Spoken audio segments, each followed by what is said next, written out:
I'm Janet Cooper. I'm a clinical lead speech and language therapist for Midlands Partnership Trust, and I'm one of the expert advisors for early years, working with college on quite a number of projects at the moment. So really excited to host this session on infant communication. I'm definitely not the expert. We're going to hear from a few experts this morning, so please keep your questions coming as well. So I'm going to hand straight over to Celia Harding and Julia Petty, and they're going to share some exciting research into infant communication. Over to you. Thank you.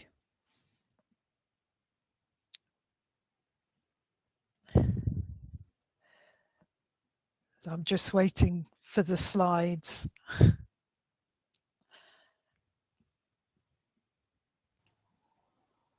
Are the slides up? They are. Okay. And have you got control of them, Julia? Okay, let me just see if We're that not works. sharing, Julia, just yet. Hang on. Is that sharing now? Oh, yes, I can see. Yeah. Thank you. There was a delay this end. Apologies. Sorry for the pause. Good morning, and thank you for the opportunity for us to share our research about exploring nurses' and parents' understanding of the factors that enhance and hinder communication and early interaction between preterm infants and their parents. I'm Dr. Celia Harding. I have an honorary position at City University of London, and I'm pleased to be presenting with my nursing colleague, Dr. Julia Petty from the University of Hertfordshire. Next slide, please. What we hope to cover very briefly is just to reiterate the importance of early communication in the context of neonatal care, an overview of our study where we explored parent and nurse understanding of the enablers and barriers of effective communication in the neonatal unit and after, and thinking about what strategies are needed for parents and staff in relation to communication. Next slide, please. So we all know that early communication is essential and important, and bonding and early attachment is important as it's a dynamic two-way process, and this process enables a foundation for early communication strategies to become embedded.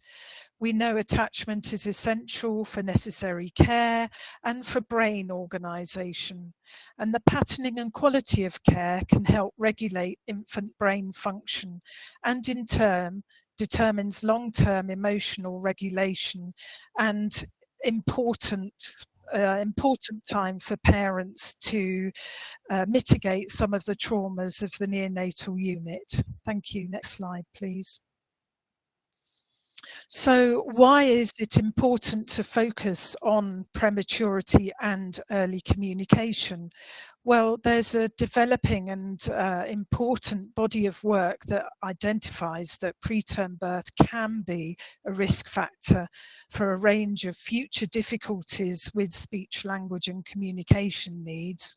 And we know that these difficulties can impact on educational achievements and the ability to engage socially later in life. Next slide, please.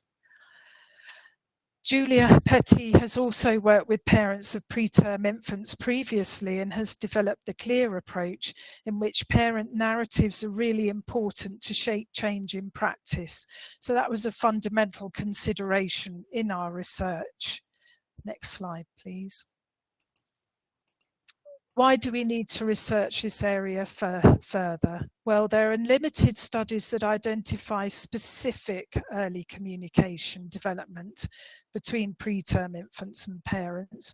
And there's actually very little research on specific views on what communication styles should be embedded into neonatal practice. Next slide, please.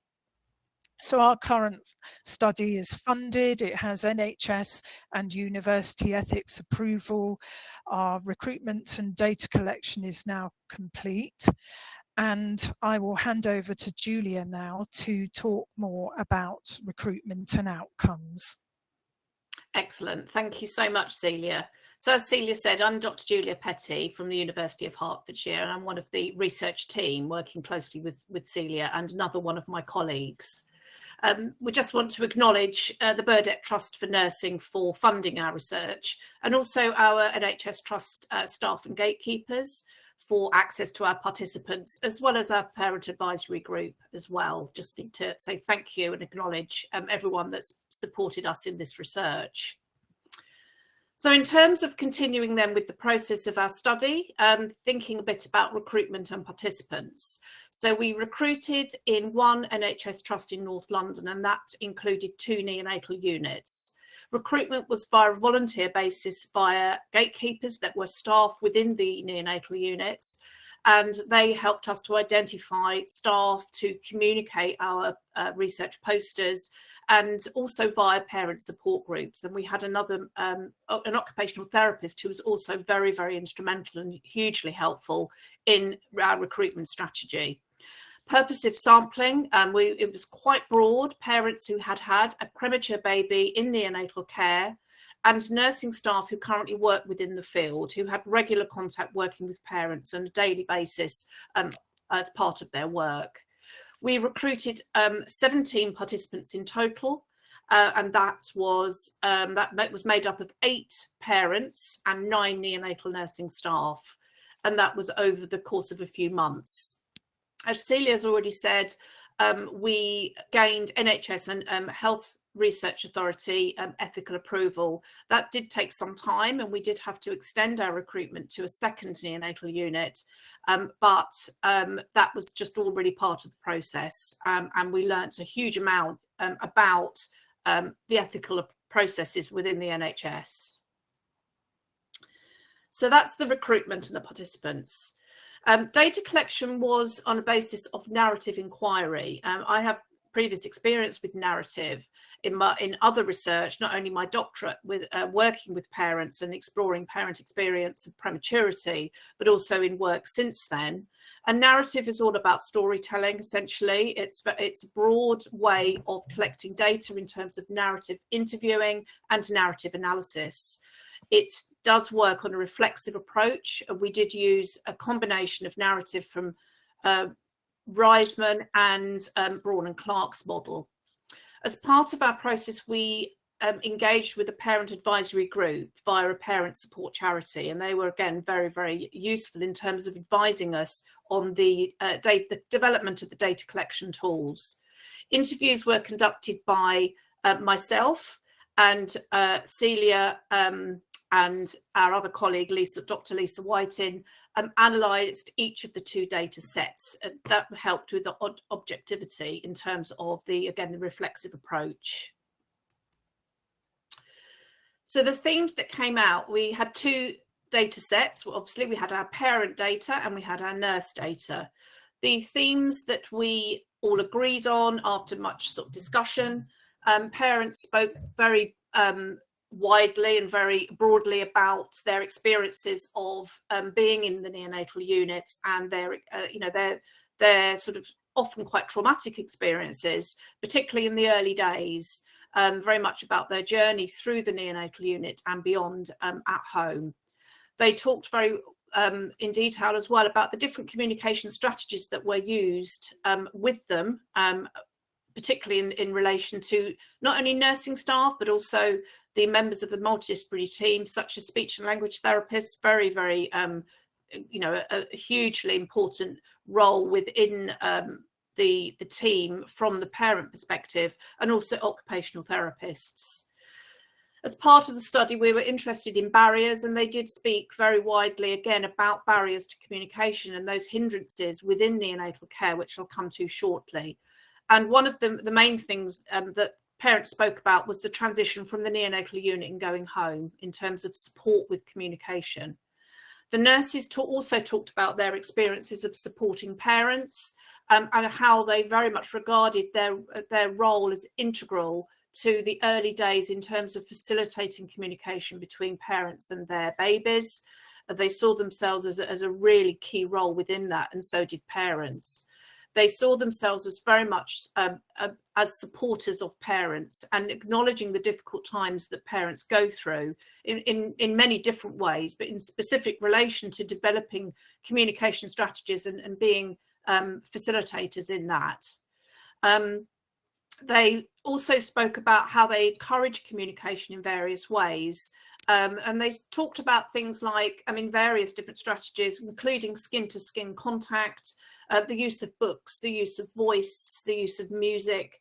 Lots of different strategies are clearly being used, again, by wide members of the multidisciplinary team, which was really enlightening to hear. And inevitably, of course, these parents had gone through the COVID period in their neonatal experience. So they had that experience of having to communicate through face masks with nursing staff and the MDT all wearing face masks, but also those restrictions that were around during COVID. And that obviously had an impact. Parents spoke about that, but certainly the nurses spoke quite in detail about, in many ways, about the impact of COVID on community specifically. So the positive communication experiences, mentioned some of them, very much about the benefits gained from talking to their babies as parents, reading, using music, positive touch and skin to skin, but also about timely and consistent communication with the multidisciplinary team. And that concurs with our previous research and my own work.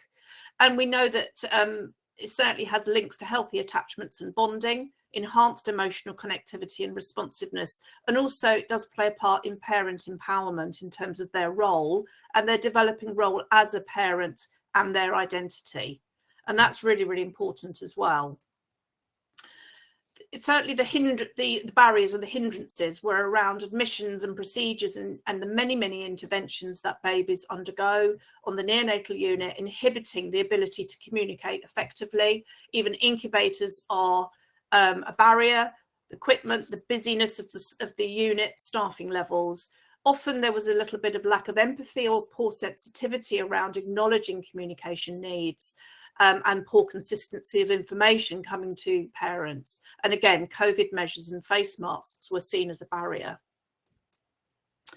So negative communication, it goes without saying really that we know that lack of timely or consistent communication is a negative experience, lack of parental presence, and the barriers that prevent the opportunities to interact with their babies. And that all leads, of course, to uncertainty, being ill-informed, perhaps delays in bonding, and emotional connectivity, and that lack of responsiveness.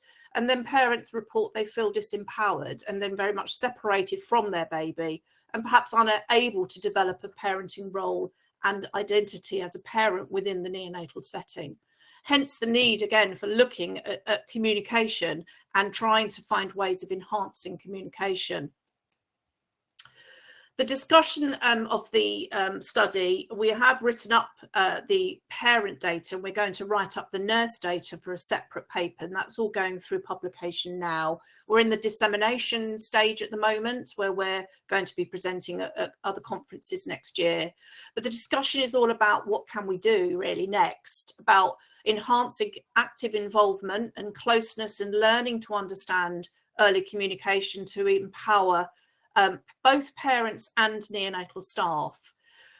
Very much a notion of encouraging cue-based care, so working with parents to enable them to read their baby in the context of developmental care, understanding communication as the early foundations of language competence, and to build a better understanding. And we hope that that will lead to education materials and resources that will target improving communication with infants through the use of appropriate strategies for parents and staff. And we're hoping to apply for some impact funding, which we're going to do next, in order to get more funding to continue the work further, and hopefully to develop resources. And that's future work. We know that there are existing strategies out there. There are some tools around related to communication, but what there isn't is related to, we find, is related to facilitating nursing staff, the multidisciplinary team, and also parents to, again, read their baby's cues and to give them tips and useful information in a user-friendly way, perhaps using technology to its advantage. And so while there are existing strategies, which are depicted here, we feel that there is definitely a need for future resource development, which will be the next stage.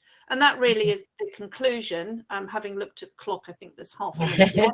Just about to say, struggling for time. So just really to conclude, we know that the impact of both positive and negative communication shouldn't be underestimated from both the parent and the staff perspective.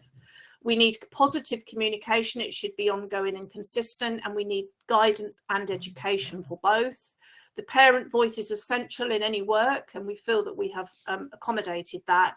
And of course, we know that staff, whether it be nursing staff, speech and language therapists, occupational therapists, etc., we know that we need to be advocates for babies and families, and how important it is to facilitate communication in order to facilitate parental empowerment and emotional connectedness between baby and parents. So that's, thank you very much. And there's no contact details at the end. But there's lots of time for questions at the end. Yeah, as well. lovely. Thank you very much. Thank you. That's great. Okay, we're going to move swiftly on to Helen Spicer-Kane. Again, showing some exciting research into dynamic assessment of communication in infants. Just give you a chance to pick your slides up. Hi, can you see the slides now? Yeah, they're not on presentation view, Helen. No, that's fine. Just checking you could see before I went there. Brilliant. Are you seeing them now? Yeah, great. Fantastic. So, hi everybody, I'm Dr. Helen Spicer-Kane, and I'm going to talk to you about some work that was published earlier this year. If you're really interested, I'm more than happy to talk about it, or do encourage you to read the paper. If you can't download the paper from the source because of the paywall, please do let me know and I will help you to find it. So I'm going to talk about work that I did during my PhD at City, but also some later work on the same project that's been funded by the Heather van der Lely Foundation, all related to dynamic assessment. And just to make you aware, I'm going to start with several different aspects of background that seem quite disparate, but hopefully will all come together when you start to hear about the study. So first of all, I'm going to talk about early identification communication needs. So as speech and language therapists, we all know that growing up with communication disorders carries substantial risk of later difficulties in the areas of social, emotional, psychological, behavioural, educational and occupational facets of life. So we know that there are lots and lots of potential difficulties for people who have communication disorders, especially when these are not identified or not properly supported. We also know there's a growing literature suggesting that early interventions can be effective for improving communication. However, when we look at research about when children in the UK are referred to speech and language therapy and when they get access to interventions, it seems often missing crucial opportunities to assess, diagnose and intervene with children before the age of 2 or 3. And it's possible in part that this is due to lack of assessment procedures that can be easily administered to children less than 2 or 3. So that's one part of the background. Another part of the background that's important to contextualise my study is talking about increased likelihood infants. So my study looks at 2 groups of infants who are considered to be at increased likelihood of social communication differences and increased likelihood of language impairments. And we know that these siblings are much more likely than other babies to experience differences or difficulties in the way that they communicate as they grow up. So we know, for example, that for siblings of children diagnosed with autism, we know that they are much more likely to receive an autism diagnosis themselves. So around 8 times more likely for full siblings and 5 times more likely for half siblings. We also know that even siblings of autistic children who don't receive an autism diagnosis often display increased levels of features associated with autism, even if they don't meet the diagnostic threshold. And we know that they're more likely than other children to experience language difficulties or language delays. There's less research on children with increased genetic likelihood of language disorders, but we know that children whose parents and siblings have language and or literacy disorders do have a risk for their language skills. They are more likely to be of lower language ability with that positive family history. However, given all of this, we also know, based on research, that outcomes in these increased likelihood groups are highly heterogeneous. So some increased likelihood children do develop communication difficulties and some don't. And much of the current literature focuses on outcomes up to the age of 3, and there's much less on these children at increased likelihood likelihood of language impairment without autism, and much less discussion of school age outcomes. So these siblings were important in our project because when you want to look at early prediction of difficulties, you want to include groups who are going to have higher rates of language and communication difficulties. And we'll see more about them later. So the other bit of background that I want to talk about is about what dynamic assessment is. So we turn to dynamic assessment as a potential alternative solution to assessment, given some of the difficulties with static standardized assessments, such as the ones we most currently use in speech and language therapy. So most of the assessments we use are standardized in that they try to take out the impact of the assessor. We all administer them in standard ways, and they're static, which means that we look at performance at one point in time. And we all know that the assessments that we have risk of social, cultural, and linguistic bias. They're standardized on specific groups. We can't really use them or use the norms they include with children of lower socioeconomic status, who come from different cultures or who don't speak English as their first language, because the norms will be biased against those children.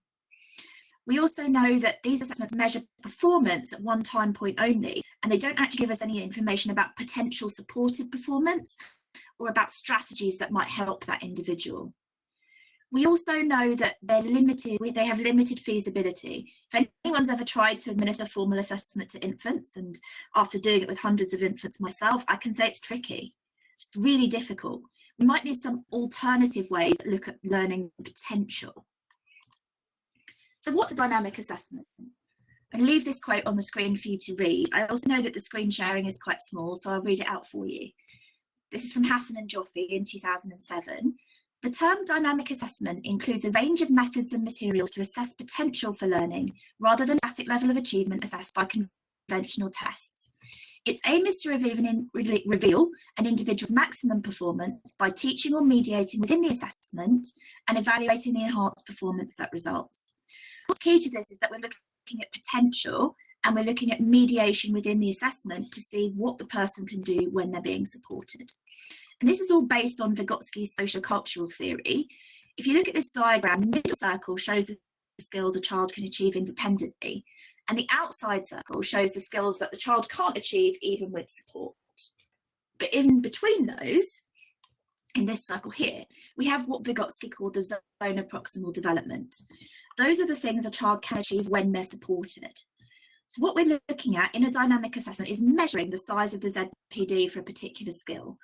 What we're measuring is how much and what type of support does a person need to be able to achieve a skill. And dynamic assessment tasks usually take one of two forms.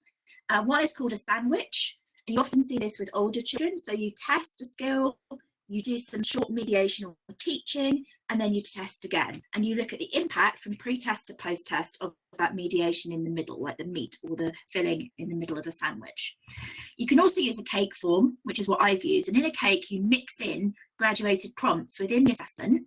And what you measure is the amount and type of prompting that you've used to help the person be successful. So what did I do in my work? So the first time point of this study took part during my PhD and involved 92 infants with a mean age of 13 months, quite a wide age range. And these infants fall into three groups. So we have 51 who are average likelihood of language and communication difficulties. Their parents and siblings have no known difficulties or differences. We have 18 infants at increased likelihood of social communication differences, whose parents or siblings have autism diagnosis or show high levels of autistic features. And then we have 23 infants at increased likelihood of language impairment, whose parents and siblings have a history of language and or literacy difficulties. And then in the work funded by the Heather Vanderledy Foundation, we followed up 62 of these children at a time point between 6 and 8, where they have a mean age of just over 7. And what did we do? I'm just going to flash this up quickly. At age 13 months, children were seen at home, where we recorded them playing with parents. We gave parents various checklists and questionnaire measures. We measured their language formally using PLS4, and we conducted the dynamic assessment that I'm going to talk about.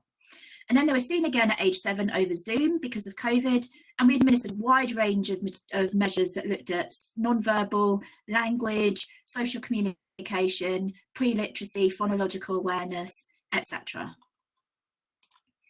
So the dynamic assessment tasks that we administered in infancy. I've got images here that represent all of these tasks, and there's much more detail in the paper.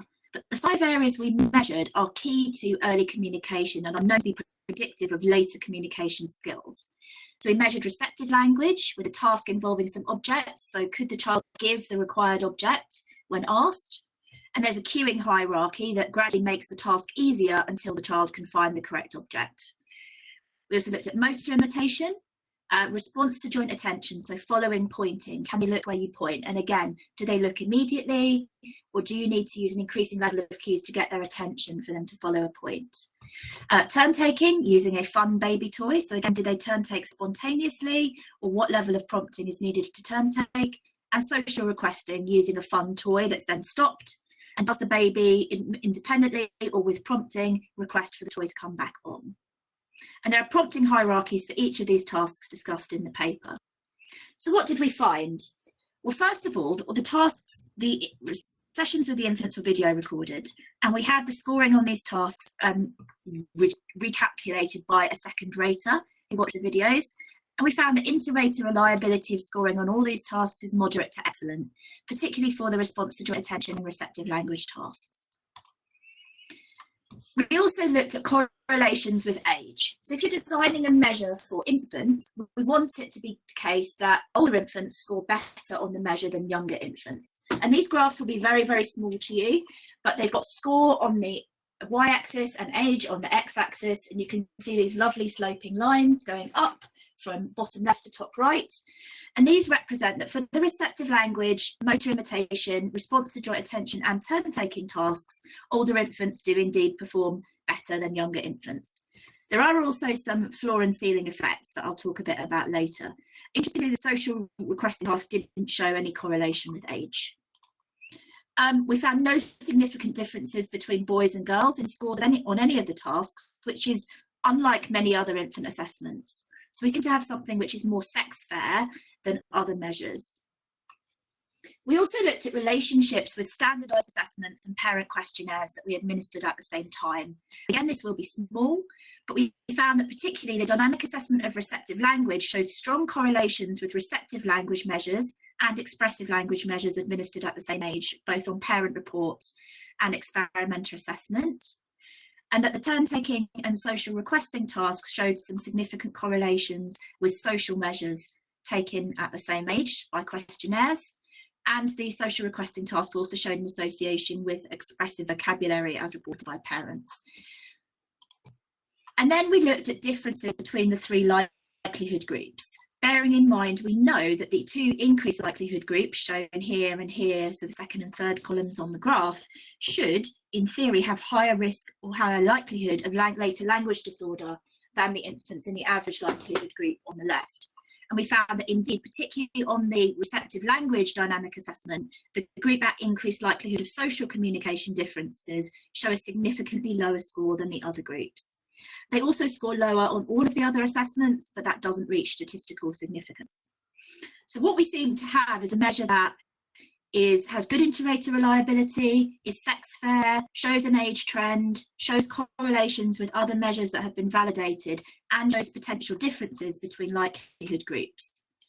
The last part of the results was to look at whether scores on these tasks in infancy relate to later language and communication in this group at age 7, and yes, they do. So we find some correlations with language skills at age 7 for the receptive language task, the motor imitation task, and the response to joint attention task. So children who do better on these tasks at age 1 are performing better in language skills at age 7. And then for the response to joint attention, turn taking, and social requesting tasks, we see links with social communication skills at age 7. So I'm aware I've got about 1 minute left. So what were our conclusions? Well, our conclusions are that we've got some promising initial findings that suggest these tasks are worth us continuing to investigate. And particularly the dynamic assessment of receptive language is showing lots of interesting features that suggest it's worth taking it forward. These tasks are detailed in the paper, but they're not quite yet at a point where we can use them for clinical assessment. And that's because we don't yet have a detailed normative sample. So there are some floor and ceiling effects that suggest we might need to refine the task further, and we need much larger and we need more socioeconomically diverse participant samples to get more information. So the plan is to continue that work, to look at refining these tasks and then continue to look at how they relate to later scores on language and social communication measures. And part of my expansion of the receptive language task is currently looking at very preliminary feasibility of building an app version that could be used to test toddlers in receptive language. Just want to thank and acknowledge my funders, City University of London and Heather van der Lely Foundation, to acknowledge the parents and children who took part, and Natalie Hassan and Nikki Botting, who supervised my PhD. And I think I'm just about at 14 minutes. Excellent. Thanks Thank you very so much. much. Really interesting, Helen. That's great. And we'll go straight over to Martina Curtin, but don't forget to keep your questions coming in the chat. Martina, you're going to pop your slides up for us. But great. Some real food for thought here, isn't there? I can't hear you.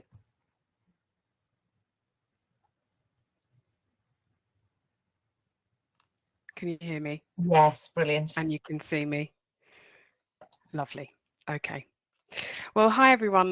My name is Martina. I'm the clinical lead SLT for deaf children and young people in Hackney in East London. I'm also an NIHR funded clinical doctorate research fellow, and my research is addressing the lack of robust parent-child interaction assessment in deafness. So I'm making the assumption that many members in this audience are generally see a hearing population, but hopefully some of these findings will resonate. So we know that there are over 54,000 deaf children in the UK, and 90% of them are born to hearing parents who often have little experience of deafness and the impact that it can have on communication. At first, parents are often shocked to hear about their child's deafness. They're feeling grief. They're also meeting lots of new professionals, attending lots of appointments, learning about equipment, lots of jargon, and within all of that noise and emotion, they're also expected to develop high quality interaction skills, because the quality and quantity of parent interaction will predict their deaf child's future language abilities. Now, it's not the only predictor, but it's a pretty strong one. Holtzinger and team found that parent interaction can account for up to 31% of a deaf child's language abilities. So it's a big predictor. So supporting parents in their interactions is a necessary feature in the work packages that speech and language therapists and teachers of the deaf provide. They're often the first professions to support families in the home. But in order to provide tailored family-centered intervention, we need to assess first, but within both of those fields, we don't have any deaf-specific assessments. So that's the aim of this project, to develop a deaf-specific observational assessment of parent interaction when they are communicating with their deaf child aged 0 to 3. There are 4 phases of the project. The first one was a systematic review. So how do researchers assess parent-child interaction with deaf infants? Phase 2, the focus of this talk today, how do professionals assess parent-child interaction? And phase 3, we extracted parent behaviours from phase 1, parent behaviours from phase 2, and we asked international experts to vote on which ones are core to be in the EPID assessment and which ones are less core. And then the last stage, which is what I'm working on now, is a co-production phase. So we know what needs to be in the tool, but how do we use it with families in a non-judgmental and supportive way? So let's talk about this mixed method study. Actually, before I do, I want to introduce my my parents. So top right are a group of hearing parents of deaf children, and bottom left are some hearing and deaf professionals. They both groups have been supporting as experts by experience. So they are my partners. They are not participants, and they've been working with me on each stage. Very happy to talk about how absolutely brilliant it is to have had both parties involved, and also how equally challenging it's been. So if you have any questions on PPI, patient public involvement, very happy to talk about that. So for this study, we wanted to know a range of things. Do professionals assess PCI in deafness, and why? What exactly is it that they assess? How do they do their assessments, and how do their assessments influence their next steps? Due to time, I can't answer all those questions today, but I will answer a few, and I've got a paper to share at the end.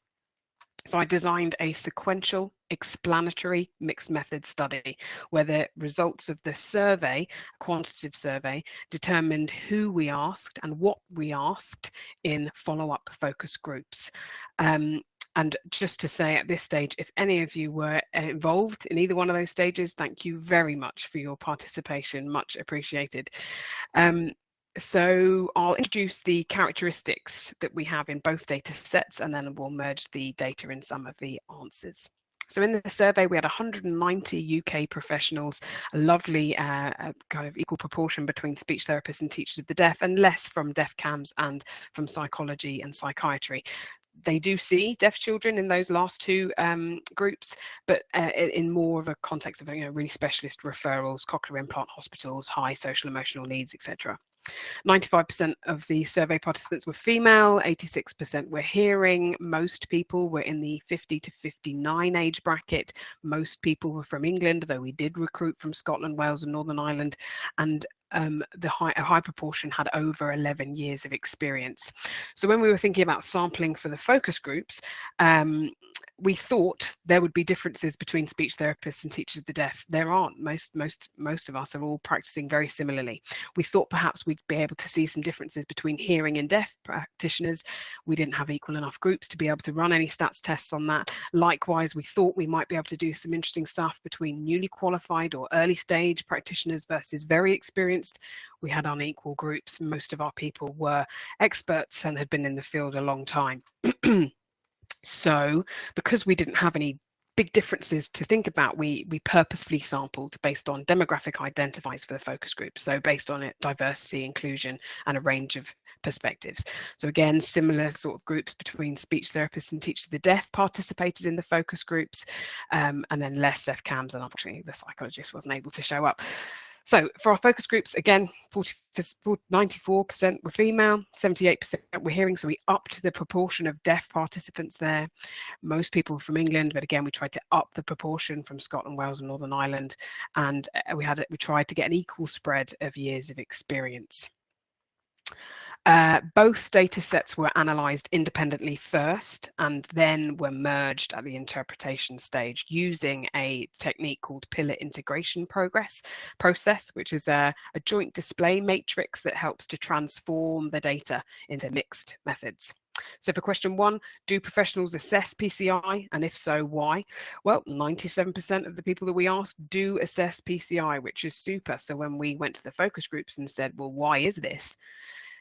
Professionals said, parents are key players. They are the people with the capacity to do the change, to be the change that they need in order to help develop their deaf child's language development. And there's a lovely quote here that says, if we see a child once or twice in a week for an hour, it's a drop in the ocean in that child's life. But if we can promote and build on strategies for good parent-child interaction, that's what's going to make the difference. So a real sense of investing in parents.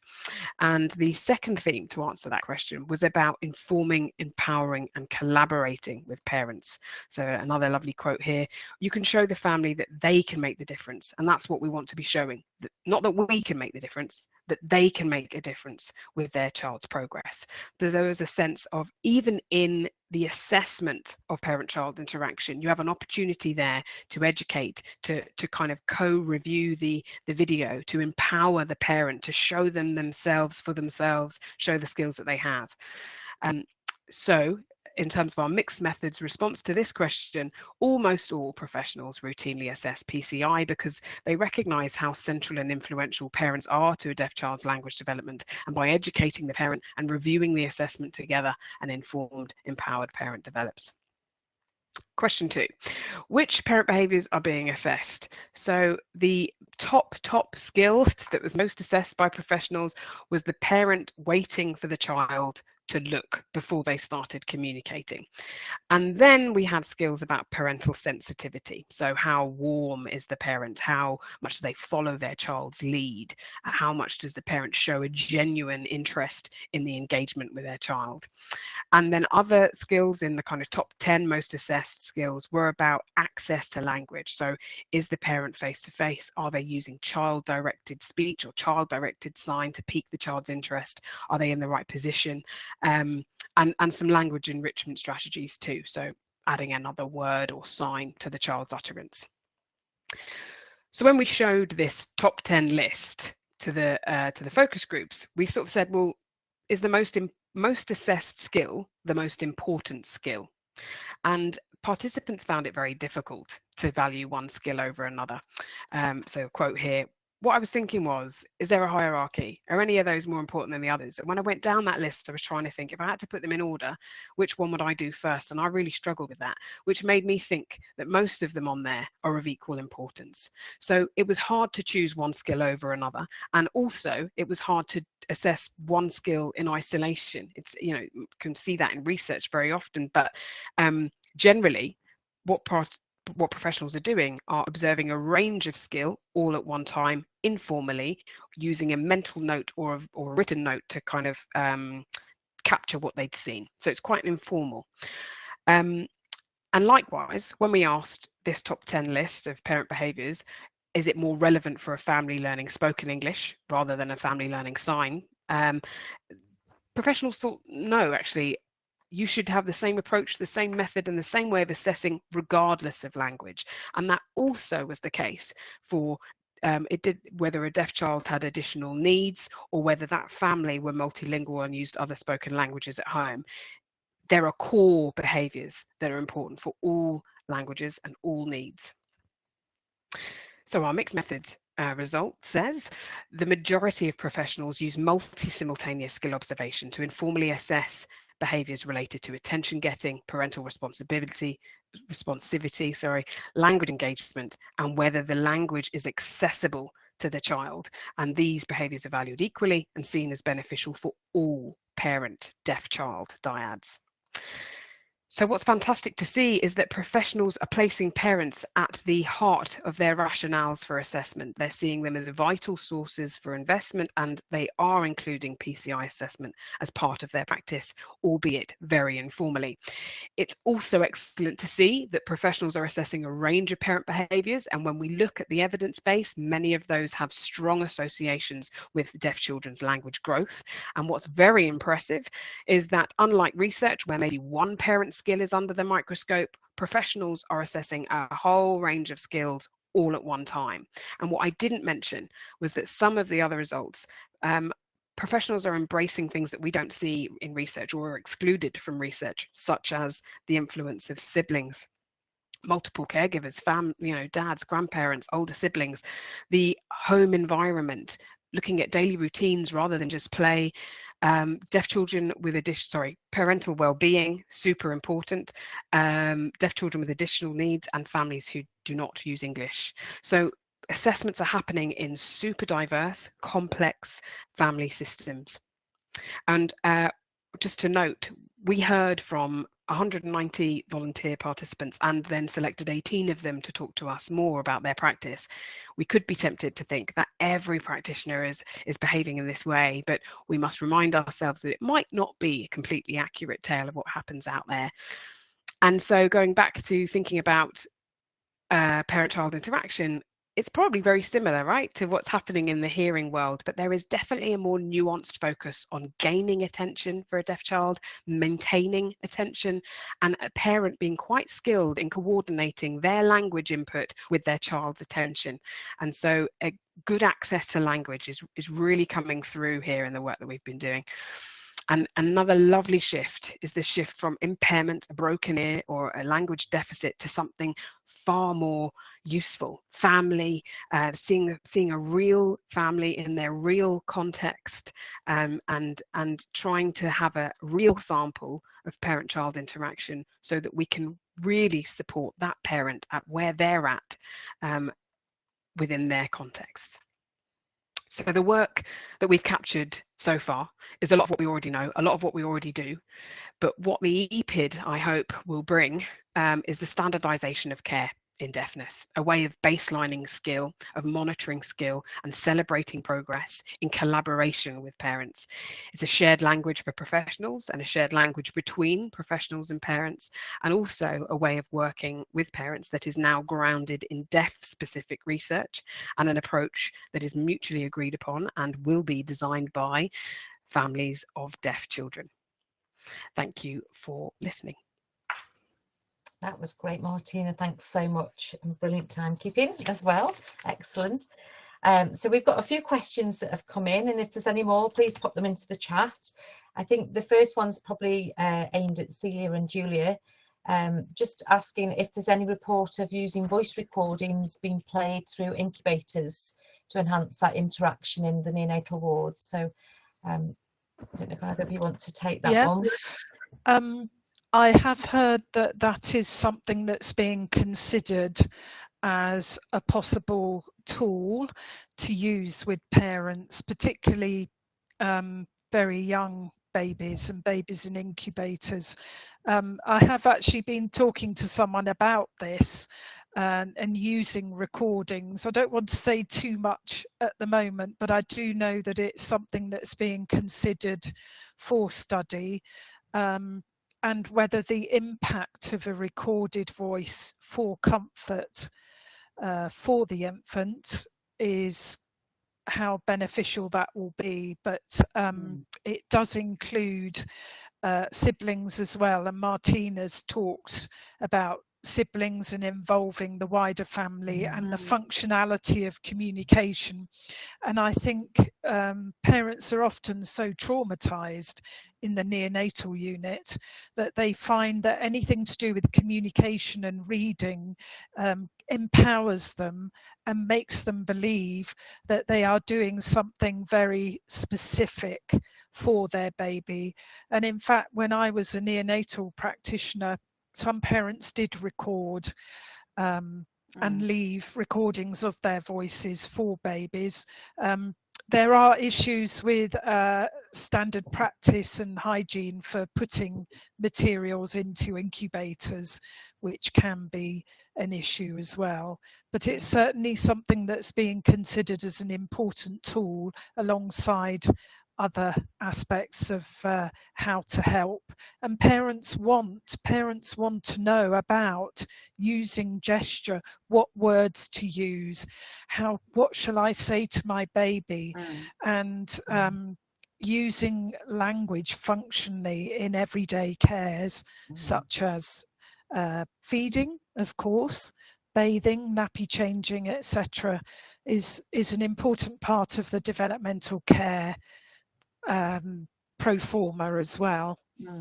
So I think there's more to come, hopefully, in research, and certainly with that particular issue of recording voices, I think it's very important. Yeah, it would make a really good study, actually, wouldn't it, to follow on? We've got lots of ideas, and you know, there's so much potential with perhaps engaging in that sort of work. So yeah, I think from a staff point of view, I think it's really important for, and I'm from a nursing background, but you know, speaking to the nurses in the study, you know, it's to support them, to support the parents, so that they can say that this is possible for you to do, and this is good for you to do. So I think that's really important right at the beginning as well. And parents did say, many of them, that they didn't know that was, you know, they say permitted, or was it allowed, and so they, you know, they're sort of given permission to be able to do that. It's certainly something locally to us that we've been using the parent and baby units when dads are more absent, particularly through COVID when visiting was restricted as well. So without taking away from the parent-child interaction that's so important. So it's an add-on, not an instead of, isn't it? Yes. Brilliant. Okay. We've got a question here. I think this is aimed at Martina. So how can we gauge how parent-child interaction might translate to daily life with the other stresses that are going on in the home, like work and other caring duties?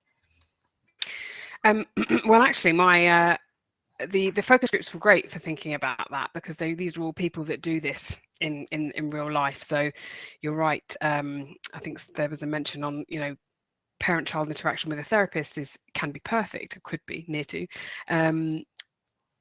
but it's different when you're working in family contexts where there are busy family lives. And so there is a shift, I think, happening behind, like, I want to set up a video and watch you play, to some earlier discussions about when's your child most communicative? Where do you find the moments of joy with your child? And can we have a look at that? So less testy, less assessmenty, the parent, you know, we don't say it just to say it. They are the experts of their children. Trust them. They know what they're talking about. They can find points that are really lovely for them. And often some professionals were saying about sharing video that they've got on their phones already because they wanted to show their mum or they wanted to show their friends about how, you know, oh, we caught her doing this. So why not ask to see some of those if the parent's willing to share? And also, there definitely needs to be a piece of work. There are some prerequisites that need to happen before you decide to do a PCI assessment. So you really need to check in on parental well-being. Within our involvement group, some parents have got children that are 8 years old now, but when they talked about those first couple of weeks, they're still in tears. There's no psychological support for a parent who receives a diagnosis of a deaf child.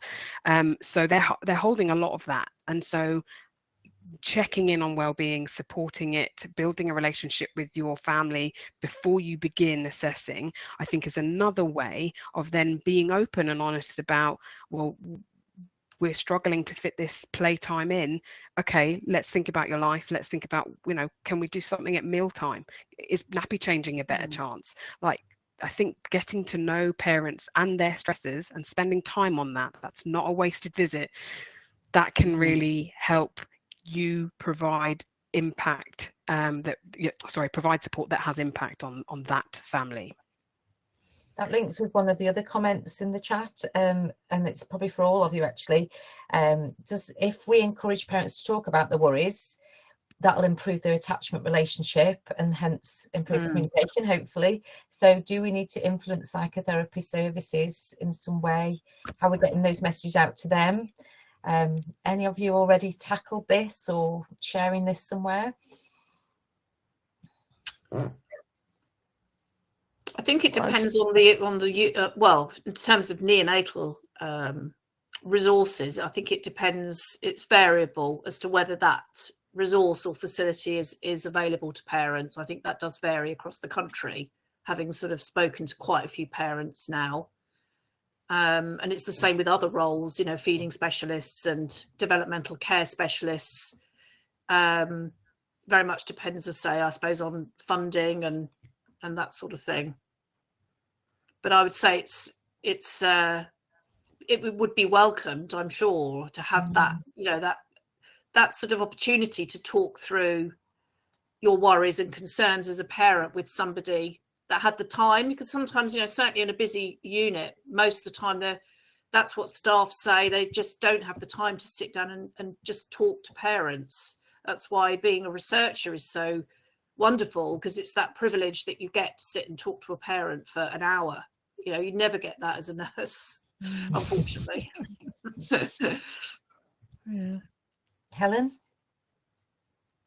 Yeah, I mean, this is less to do with my study and more to do with my practice working with young autistic children and their families. But I think so too. I think a lot of these families have had really traumatic experiences that they haven't had spaces to share. You know, they have a lot of worries, like you say, and they don't have that. You might be the first person that's ever asked them what their worries are for their child, what they want for their child's future.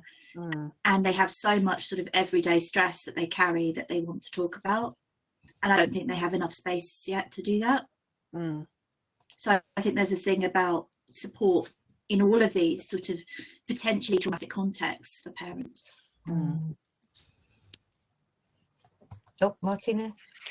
I just wanted to add too that yes, funding can be funding. I mean, it's the problem to lots of things, isn't it? But I just, from talking to the parents in my involvement group and from professionals who support families with children, but obviously, you know, I'm looking at deafness. Talking to other parents is really useful. I mean, having someone who's in the same boat or was in the same boat as you is a really helpful way of, maybe it's not psychological support, but it might help if that's lacking.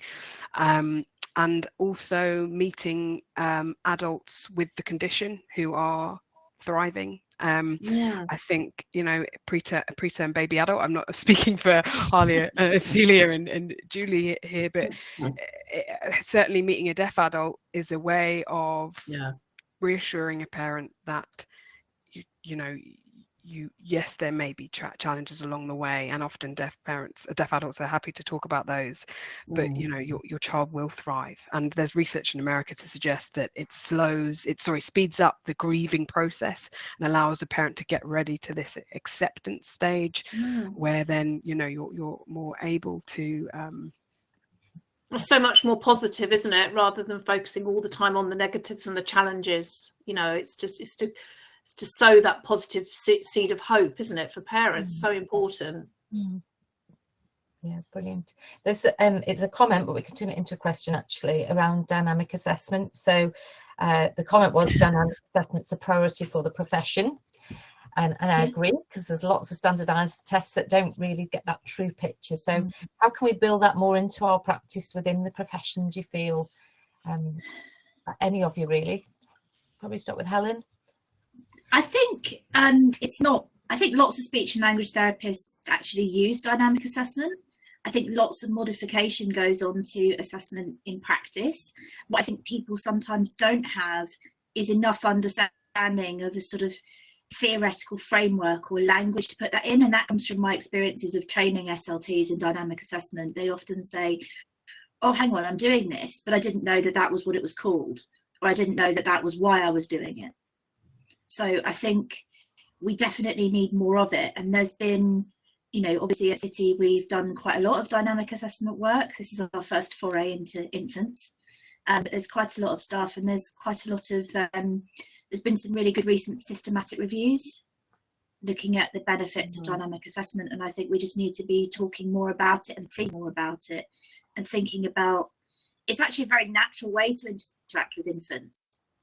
When you think about how adults typically respond to infants, and the infants really enjoyed it. They thought they were playing, and they were ultimately successful at everything they did. So yeah, I think it's something the profession needs to do more of and talk more about. Yeah, I think I'm a great admirer of Dr. Natalie Hassan's work on dynamic assessment, and I think there are some very important principles that speech and language therapists, as you say, Helen, do naturally, but it's good to give terminology for what we're doing within that context, and I think it's a really important way of strengthening what therapists do very naturally. Definitely. Great. And just an additional one, you mentioned earlier in your talk, particularly this was Celia and Julia, around mask wearing. Are you aware of follow-up studies looking at those infants, the impact of their communication on the mask wearing? You alluded to the fact it was having an impact at the time on the ward. Have we got any evidence of what happened next? Not yet, as I'm aware, but Julia might know, but I do. No, I mean, it would be good, some good follow-up work. I mean, me and some colleagues wrote a paper during COVID on it. It was a review paper in the Journal of Neonatal Nursing. So that sort of highlighted, you know, the importance of the face and, you know, again, the barriers imposed by masks. And actually that's been really well received, because nothing really had been written about masks, in particular neonatal care, in terms of, you know, how does it affect bonding in the early days. But of course, that, you know, sort of ideally, that would now lead to some research looking into the impact that we would love to do as another strand. And I'm not aware there's any work going on in that, but I might well be wrong. I haven't sort of looked recently, but that would be interesting work, I think. Yes, there have been some discussions in some of the medical neonatal journals, and actually a bit of conflict in some of the debate, actually highlighting that no, this wouldn't be an issue. But I think a lot of people have been showing concerns, not just from the mask wearing and the infant's predisposition to want to focus on eyes and full face, but also the impact of the reduced footfall for neonatal unit and the lack of opportunity for parent bonding time that would normally be available, which is a part of that. So I think there's parent stress and infant development that's had a major impact potentially, but we don't know as yet. Yeah, it was good to see, and I'm sure it had an impact on the deaf community as well, Martina. Yeah, Are you sure. aware of any studies kind of seeing the impact on that community as well? Yeah, I think there have been some studies on that, actually. Try and find them and put them in the chat. Yeah, of course, huge impact on the deaf community. Brilliant. I'm afraid we're out of time. All these recordings are live. If we've got references, they're going to be made available somehow on the platform by some magic. But thanks so much for all our amazing speakers. That was a really great combination of speeches. So thanks so much. Thank you. And lots of food for thought for us all. Yeah, definitely. It's really good. Yes. Thank you. Thank you very much. Thank you.